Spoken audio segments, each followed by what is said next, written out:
Hello दोस्तों, स्वागत है आपका आपके अपने channel Indira TV the story box में। आज हम आपको एक नई कहानी के साथ आए हैं। यह कहानी भारत की एक किसान की है। हमें उम्मीद है यह कहानी आपको बेहद पसंद आएगी। आप देख रहे हैं Indira TV the story box. कहानी पूस की रात प्रसिद्ध लेखक और उपन्यासकार मुंशी प्रेमचंद ने लिखी थी। पूस की रात कहानी किसानों के जीवन से संबंधित है। प्रेमचंद जी ने इस कहानी के माध्यम से बताया है कि किस तरह कठोर परिश्रम के बावजूद भारतीय किसान हमेशा अभाव से घिरा रहता है और कर्ज से मुक्त नहीं हो पाता और साहूकार किसानों का शोषण करते रहते हैं। आप देख रहे हैं Indira TV the story box. कहानी का नाम है पूस की रात।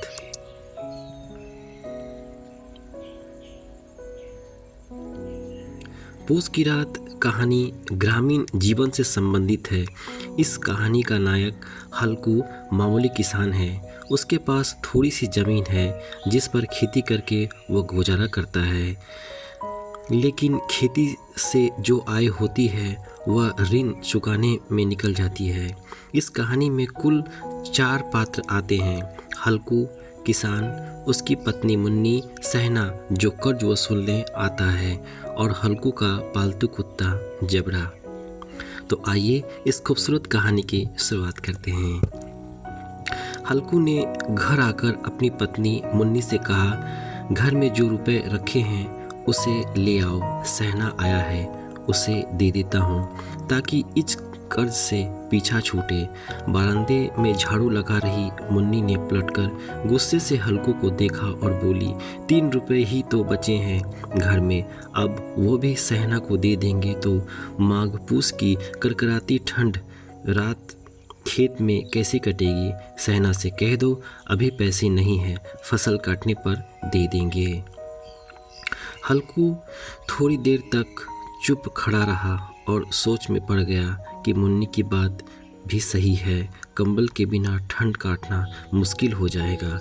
लेकिन हल्कू उस अड़ियल सहना को जानता था, वो पैसे लिए जाएगा नहीं। हल्कू ने सोचा कि सर्दियों में कोई दूसरा उपाय ढूंढ लूँगा, अभी फ़िलहाल इस बला से पीछा छूटे। हल्कू अपनी पत्नी की ओर बढ़ा और उसके पास जाकर बैठते हुए धीरे से उससे मिन्नत करते हुए बोला, दे देना पैसे, कम से कम यह पीछा तो छोड़ेगा और कंबल के लिए कोई दूसरी तरकीब सोचूंगा। मुन्नी को गुस्से से लाल होता देख हल्कू उदास हो गया और धीमी से बोला, तो क्या मैं उसकी गाली खाऊं? उसकी बात सुनकर मुन्नी का मन पसीज गया और आवाज़ में थोड़ी नरमी लाते हुए बोली, ऐसे कैसे वह गाली देगा? क्या उसका राज चलता है यहाँ? मुन्नी जानती थी कि हल्कू की बात में कड़वी सच्चाई है, इसलिए वह उठी और चुपचाप कमरे में रुपए निकाल कर ले आई और हल्कू को थामते हुए बोली, मैं फिर कह रही हूँ, तुम यह खेती बाड़ी छोड़ दो। मजदूरी करोगे तो कम से कम किसी की सुननी तो नहीं पड़ेगी और 2 वक्त का खाना भी नसीब होगा। मुन्नी की बात सुनकर हल्कू चुपचाप सिर झुकाए रुपए लेकर बाहर चला आया। हल्कू ने रुपए को इस तरह से पकड़कर बाहर लाया जैसे मालूम होता था वो अपना कलेजा निकाल कर देने जा रहा है। उसने एक एक पैसे काट कर 3 रुपए कंबल खरीदने के लिए जमा किए थे। हल्कू उन 3 रुपए की अहमियत जानता था। सहना को रुपए थामते हुए हल्कू के हाथ कांपने लगे। समय बीतता चला गया। पूस की करकराती सर्द रातें भी आ गई। आसमान में जैसे चांद सितारे भी ठंड से ठिठुरने लग रहे थे। हल्कू अपने खेत के किनारे बांस और पत्ते से बनाई मचान के नीचे पुरानी सी चादर ओढ़े कपकपाते हुए बैठा था और साथ में उसका कुत्ता जबड़ा भी उसके साथ था, जो सर्दी के कारण बार बार कू कू की आवाज़ निकालते जा रहा था। ठंड इतनी ज़्यादा थी कि दोनों की आंखें से नींद कोसों दूर थी। सर्दी से खुद को बचाने के लिए हल्कू ने अपने गर्दन को घुटने से सटाए हुए अपने कुत्ते की ओर देखते हुए कहा, क्यों जबड़ा, जाड़ा लगता है? कहा तो था घर में पियाल पर लेटा रहा, तो यहाँ क्या लेने आया है? दौड़ते दौड़ते मेरे पीछे खेत तक आ गया। घर में होता तो कम से कम 4 दीवारी में इतनी ठंड तो न लगती। अब पड़े रहो ठंड में यहाँ। जबरा ने लेटे हुए दुम हिलाई और एक अंगड़ाई लेकर चुप हो गया। अब जबरा शांत हो गया। शायद उसे पता चल गया था कि उसके मालिक को कू की आवाज़ से नींद नहीं आ रही है। हल्कू ने हाथ निकालकर जबरा की ठंडी पीठ सहलाते हुए कहा, कल से मेरे साथ ना आना, नहीं तो ठंडे हो जाओगे। ये ठंडी ठंडी पछुआ हवा न जाने कहाँ से बर्फ़ लिए आ रही है। इसके बाद हल्कू गर्दन को घुटने पर टिकाए सोचने लगा, सब किस्मत की बात है। उठूँ फिर एक चिलम भरूँ, किसी तरह रात तो कटे। 8 चिलम तो पी चुका। यह खेती का मज़ा है। और एक भगवान ऐसे हैं जिनके पास अगर जाड़ा जाए तो गर्मी से घबरा कर भागे। मोटे गद्दे, लिफा, कंबल, मजाल है कि जाड़े का गुजारा हो जाए। तकदीर की खूबी है, मजदूरी हम करें, मज़ा दूसरे लूटे। हल्कू उठा और गड्ढे में जरा सी आग निकालकर चीमल भरी। जबरा भी उठ बैठा। हल्कू ने चिलम पीते हुए कहा, अपने कुत्ते जबरा को देखा और कहने लगा, आज ये रात किसी तरह से काट ले, कल तेरे लिए यहाँ पुआल बिछा दूँगा, तब ज़्यादा ठंड न लगेगी। जबरा ने मासूमियत निगाहों से उसकी ओर देखा। हल्कू वहीं ज़मीन पर लेट गया और सोचा कि कुछ देर के लिए आंखें बूंद कर सो लूँ। लेकिन जैसे ही उसने आंखें बंद की, ठंड की चुभन जैसे पूरे शरीर में सुइयां चुभाने लगी। कुछ देर करवट बदलने के बाद हल्कू पूस की रात को कोसते हुए उठकर बैठ गया। जब सब कुछ करने के बाद भी ठंड जाने का नाम नहीं ले रही थी, तो हल्कू के पास बैठे अपने कुत्ते जबरा को धीरे से उठाया और उसके सर को थपथपा कर उसे अपनी गोद में सुला लिया। कुत्ते के जिस्म से मालूम नहीं कैसी बदबू आ रही थी, पर उसे अपनी गोद में चिमटमाते हुए ऐसा सुख मालूम होता है कि कई सालों और महीनों से उसे ना मिला था। शायद जबरा यह ख्याल कर रहा था कि स्वर्ग यहीं है, और हल्कू की रूह इतनी पाक थी कि उसे कुत्ते से बिल्कुल नफरत न थी। वह अपनी गरीबी से परेशान था, जिसकी वजह से इस हालत में पहुंच गया था। ऐसी अनोखी दोस्ती ने उसकी रूह के सब दरवाजे खोल दिए।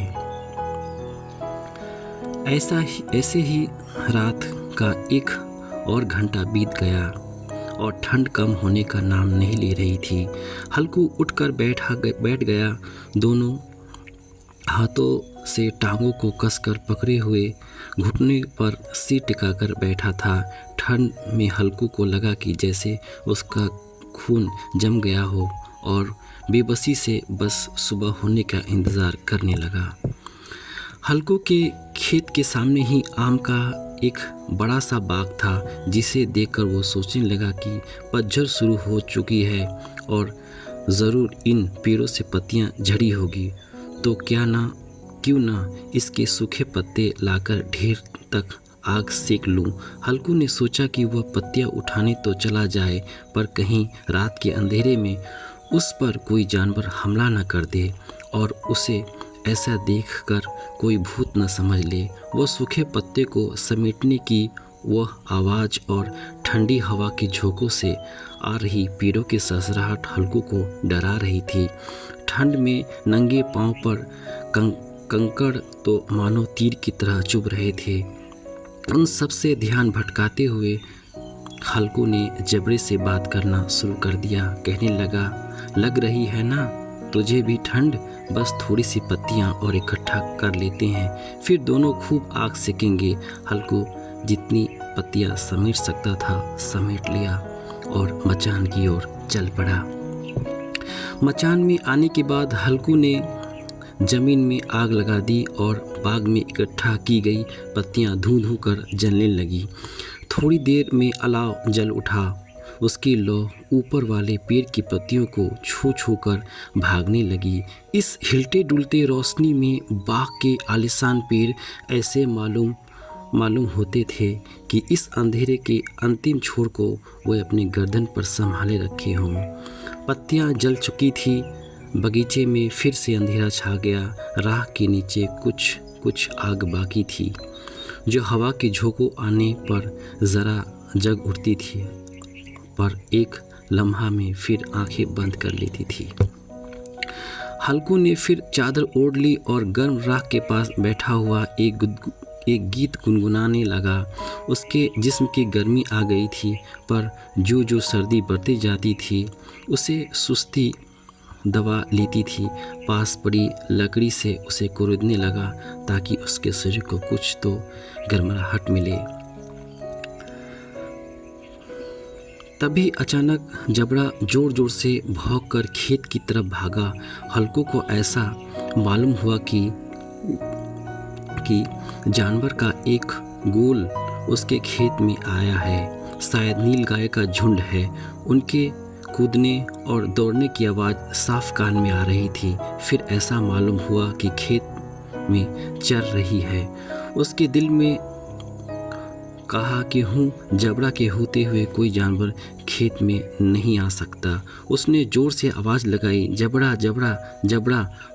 जबड़ा भौंकता रहा, उसके पास न आया। जानवरों के चरने की आवाज़ चर चर सुनाई देने लगी। हल्कू राह के ढेर से प्राप्त गर्मी को छोड़कर नहीं उठ पाया। वह कैसा गरमाया हुआ मजे में बैठा हुआ था। इस जाड़े पाले से खेत में न जाने जानवरों को भागना उसके लिए पहाड़ मालूम होता था। वह अपनी जगह से हिल न पाया और बैठे बैठे जानवरों को भगाने के लिए चिल्लाने लगा, लेहू लेहू लेहू, हो हा हा हा।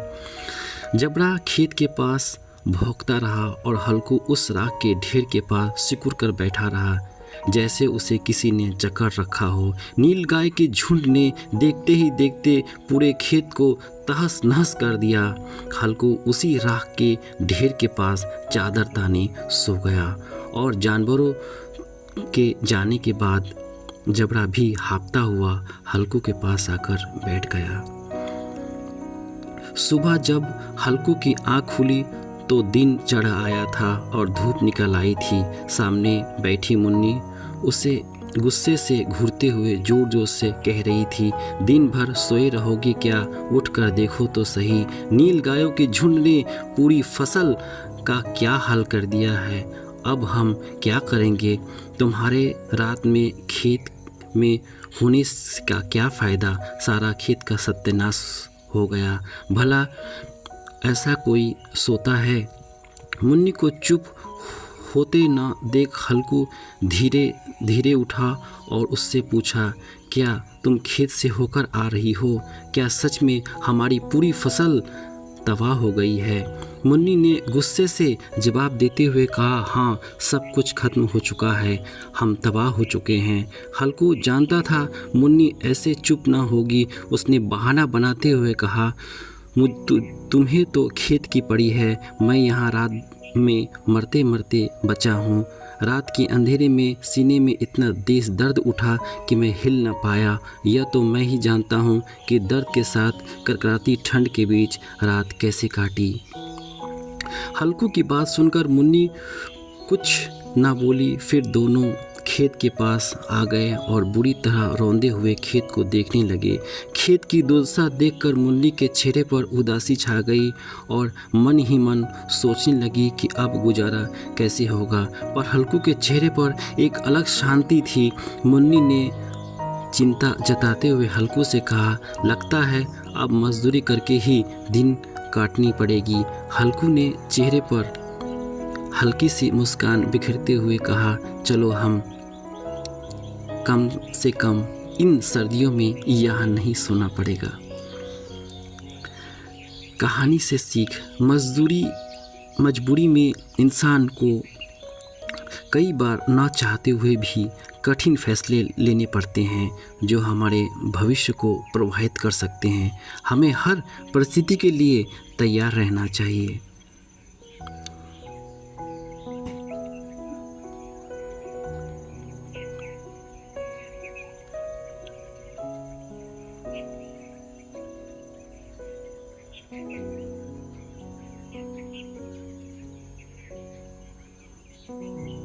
अगर आपको हमारी पूस की रात कहानी पसंद आई तो इसे अपने मित्रों के साथ शेयर करें और अपनी बहुमूल्य राय के लिए हमें कमेंट कर सकते हैं। साथ ही साथ चैनल को लाइक और सब्सक्राइब करना ना भूलें। अपना ख्याल रखिए। धन्यवाद दोस्तों।